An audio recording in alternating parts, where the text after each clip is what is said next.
Welcome to episode 2 in our 10-part mini webinar series entitled Extreme Factory Makeover, the Operational Efficiency Edition. My name is Ann Kroom. I'm an employee owner here at InSource Solutions and also its president and CEO. And I have the honor of hosting our team during this 10-part series. In our first episode, we examined the 10% challenge. We explored where to start if you've been given the task of increasing your plant's operational efficiency. We discussed what a great plan looks like for improving OEE, including some tips to help you avoid 3 common pitfalls when laying out an improvement project like OEE. And we saw how one automotive supplier recently approached their incremental OEE plan and the resulting IT architecture. Now, if you missed episode 1, you can watch the InSource studio recording on our website at insource.solutions. And you'll find it in the Extreme Factory Makeover section. And that brings us to today and episode 2. Today, Scott Miller, Vice President and Managing Director for our InSource Consulting Group, will step you through the process of determining the correct scope of your OEE improvement project. So Scott, let's get started. In this episode, we're going to talk about how to set the scope of your OEE program to ensure your success and to make it effective over time so that you achieve sustained value.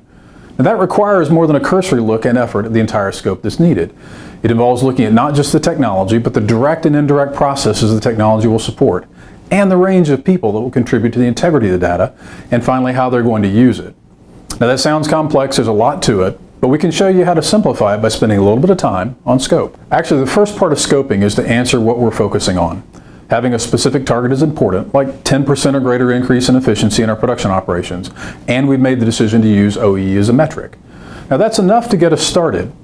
OEE seems simple enough, and you'll learn more about it in later episodes.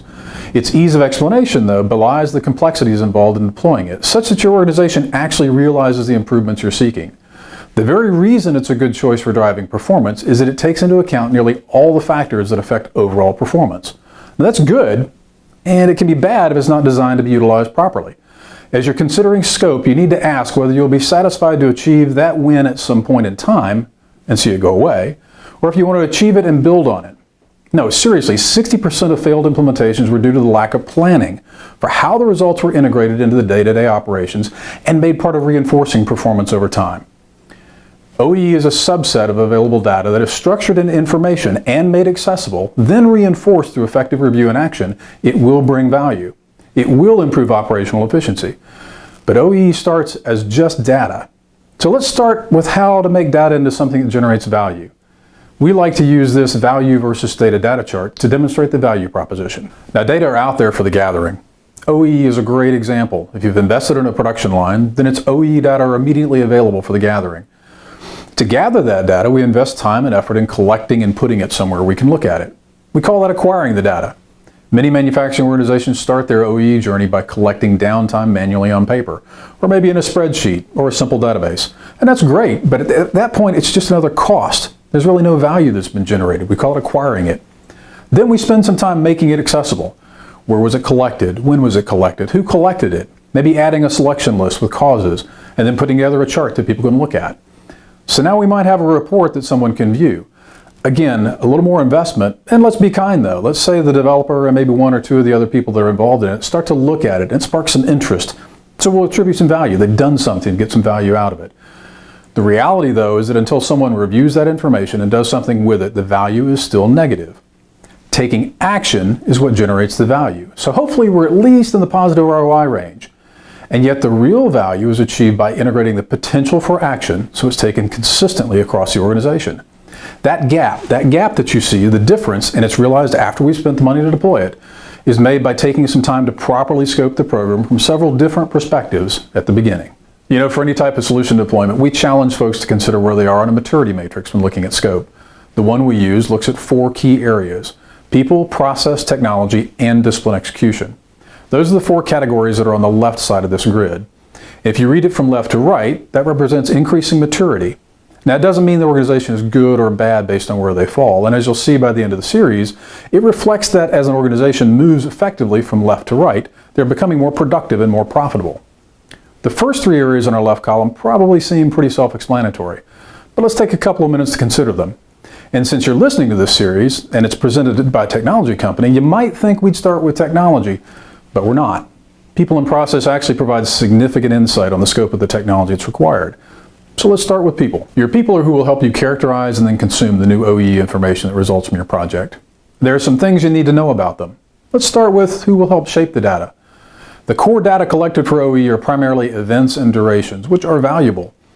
But the environmental data and the attributes around it are important for making use of it. Knowing the line was down 120 times in the last 48 hours and the durations of those events, that's nice to have, but you can't do much with it. In the process section, we'll talk about those details and how to characterize it. But here, let's ask whether the people that will be providing those critical details understand how to do it and the importance of doing it. Furthermore, once they have it, are we prepared to train and support them in taking the actions to correct the issues? Now, you're hearing this and probably saying, yeah, I figure we need to do something like that. And that's good, because you'll have that in the back of your mind. Let's take a look at another dimension, though. What about who's going to consume the information? Do your supervisors first understand the results and take action to address them? Are they actually motivated to see their daily routines be revised and take advantage of the new tools that are available to them? Do they have the technical competency necessary to run the reports and do the analysis needed to get the most value from the system? Are they sufficiently skilled and motivated to take those results and refine it to bring even more value from it? OEE is a metric that depends on your people for success. It takes active engagement by line operations, personnel schedulers, production people, supervisors, maintenance people, facilities people, quality people, and their managers. You can deploy to a very narrow scope at the outset. Real and lasting value will be achieved when production is the team on the field and other supporting departments are actively engaged in making sure that production succeeds. Knowing the process that is being measured and how those measures can impact it is critical. What appear to be simple questions like one line or all lines, the whole line or part of the line. Do we include batch processes? Do we know our bottlenecks? Do we have standards for our changeovers? Are we going to measure a ramp-up startup period differently than at steady state? There's many more, yet that's just one dimension of process. Another critical dimension is around how the results are characterized, like where should the user review the data in real time and provide additional categorization if needed? How often should they provide that input? Do we know how the data should be grouped to drive consumption? Can we provide a common set of reasons that every operator will understand? Is there a lower limit for when an event should be categorized when it exceeds a minute, maybe 3 minutes? Again, there are many more in that dimension to consider. And yet there's a third dimension of process to consider too, and those are around how results are going to be consumed. Questions like, do we have the opportunity to review events in meetings? If so, at what frequency? What type of analysis or breakdown needs to be provided to the various people functions that are presented above? How are the data to be rolled up? By line, by department, by plant, by region? How about time frame? Is it minutes, hours, days, weeks, months, quarters, shifts, periods? What kind of correlated data are needed for analysis, like product family, process values, maybe even environmental values around the line? Answering the people and process questions can make it seem burdensome, but unless they are carefully considered, you run the risk of letting the technology dictate or maybe even limit the value you could achieve. If we go back to our maturity matrix and look at that technology bar that we showed earlier, you might have noticed that we look at technology across a broad spectrum that starts with paper. OEE is a great example. Why? Because many organizations will and should start with paper. More than likely, that will provide the baseline for your 10% increase in efficiency. We're going to talk more on that later. There are lots of areas to consider when looking at technology for an OEE deployment, and they'll be examined in detail in future episodes. Right now, we're going to ask some questions that will help with the initial scope that can really direct your exploration of potential applications. The first has to do with how much you could automate in the early stages. What data can you get access to today? Are the critical operations already controlled by a PLC, or are there data collection devices already in place? And if they exist, are they on a network that's accessible? The more yes answers you have to those questions, the greater likelihood you'll be able to automate more of the actual data collection out of the box. Now, no's don't mean that you can't, just that some additional foundation work will need to be done to really get it in place. The second questions have to do with operator interaction with the data entry, so you can characterize the data like we talked about earlier. This aligns with the process question, but it's different in that we're looking to see if user interfaces exist where you need them. Do you have a computer or some form of HMI at the needed locations on the plant floor so that the operators can interact with the software in a timely fashion? And finally, how will the various people in the groups that you identified in the people and process sections access the data, access the information, and act on it? Do you have monitors and meeting spaces that allow them to review it on demand? Will you need to generate reports that are forwarded as needed? Are there dashboards or views or reports that are needed at the local level, or are they going to be aggregated with other sites and other regions up inside the organization? Knowing the answer to these questions early on will help create a short list of potential software applications and even scope of services needed to deliver the technology selection that's really going to be most effective for you. All right, finally, let's talk about discipline execution. We use this phrase to describe how the organization integrates people, process, and technology elements effectively. All three of those need to be addressed and tied together for any improvement to be successful in the long term. It's the routines that each of the roles in the organization follow every day, from the plant manager to the supervisor to the floor personnel, that actually make your product. If you don't have a continuous improvement team, do you at least have a consistent problem-solving methodology that will allow effective actions to be taken? If so, how can you structure the reporting tools to support it and not cause a new one to be required? Does your organization track progress on actions and hold people accountable to see them through to completion? Another area for consideration is who's engaged. Is it part of your leadership roles to review and reinforce it? If not directly, then how so indirectly? And if not, it may generate benefit in the short term, but it won't last. Your OEE project will join the list of improvements made that were great while they lasted, but was set aside for that next great idea. So your benefits curve looks something like this. They fail over time. They fall away over time. Wouldn't you rather the benefits build on one another? Build on those foundations, something like this? The details of discipline execution are the glue that holds the final solution together and makes it last. Because they're considered soft, they're generally given short shrift in the planning cycle. But just as the project needs effective project management tools, the organization needs discipline execution to reinforce what's going on in the organization. And it has to be done by skilled managers to see that its value is sustained. So let's go back to that note I mentioned a minute ago about baseline. Most organizations start with a manual OEE data collection reporting system. These are great for starting out. They'll serve you well in setting the scope because it forces you to think through some of the questions we've raised above. And you have some data that indicates you have opportunity. Your OEE is at 64%. We can get better with more accurate data. But don't get caught in the trap that by putting technology in place, you'll see it increase from 64%. You need to realize the data you have are really samples and estimates. Your people are not able to capture every event, and the durations are approximations, best. By automating the collection process, you'll capture every event and know exactly how long it lasted. You just thought you were at 64% when really it's 46%. That's your new baseline. One of our most successful deployments of OEE was where our client actually agreed that for the first year after deployment, they were just interested in collecting the data. They really wanted to get a true baseline, which was great. But the really valuable observation was to acknowledge that it didn't matter what the baseline was. One line might be at 38% and another at 72%. What they wanted to focus on was that the 38% line increased and the 72% line increased from their actual baselines.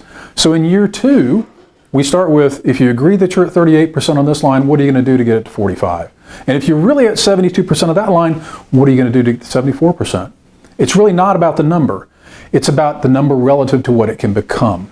So don't create a false hope that your 64% will suddenly go to 85%. We're about done with this episode, but I don't want you to leave thinking that's a really tall order. The scoping effort can be scaled for a relatively quick point solution or focused deployment just as easily as it can be pursued for a full organizational rollout. Understanding what you want to get out of it is key. By taking some time to properly scope your project or program against where you are early on will pay significant dividends in the end. Your efforts need to match your expected results in answering what, where, who, when, so you can figure out the most efficient time and resources and effective results and sustainability path to how. That will ensure your progress along the maturity matrix is not just an exercise in listing programs completed and checking those boxes, but it's actually making you more productive and profitable in the long term. So thanks for joining us today. If you're considering an OEE program or simply interested in becoming more productive and profitable, we invite you to give us a call. Thank you, Scott. That was very insightful.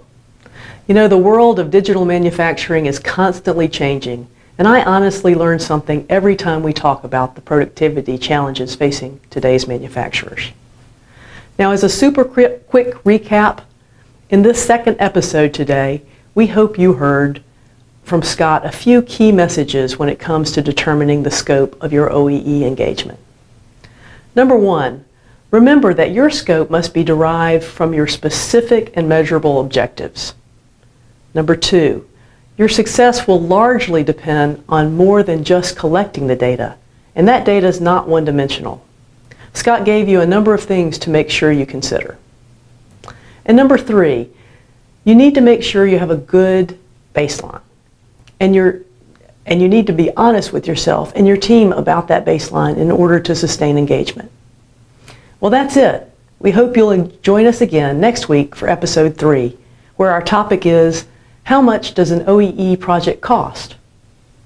Now, a lot of folks are afraid to talk about cost, but we want to make sure you can get the most informed decision possible, and that obviously includes cost. So we'll talk about what are the variables that impact cost, what are the ranges of costs based on the type of OEE systems available in the marketplace, and finally, how can you calculate an ROI to justify the project? So please go to our website now and sign up for episode 3. Now finally, we know that a 10% improvement in OEE in 18 months is doable. We've seen it. But results do vary, and to have an in-source consultant visit your plant and see what type of results are possible, contact us at the number on the screen or at insource.solutions. I've even included Scott's extension. I know he'll be personally delighted to put you in touch with the right resource to get a quick assessment of an appropriate scope for your organization. And now I'd like to close by reminding you of our upcoming 10% Challenge contest. If you already know or just suspect that the 10% Challenge results are within your reach and just don't have the budget right now to get started, we have an answer. We've put our money where our mouth is and are offering a free 2-week engagement from InSource and Wonderware. This is a $45,000 software and services value, and you can register to win now on our website. So we invite you to take the 10% Challenge. See you next time.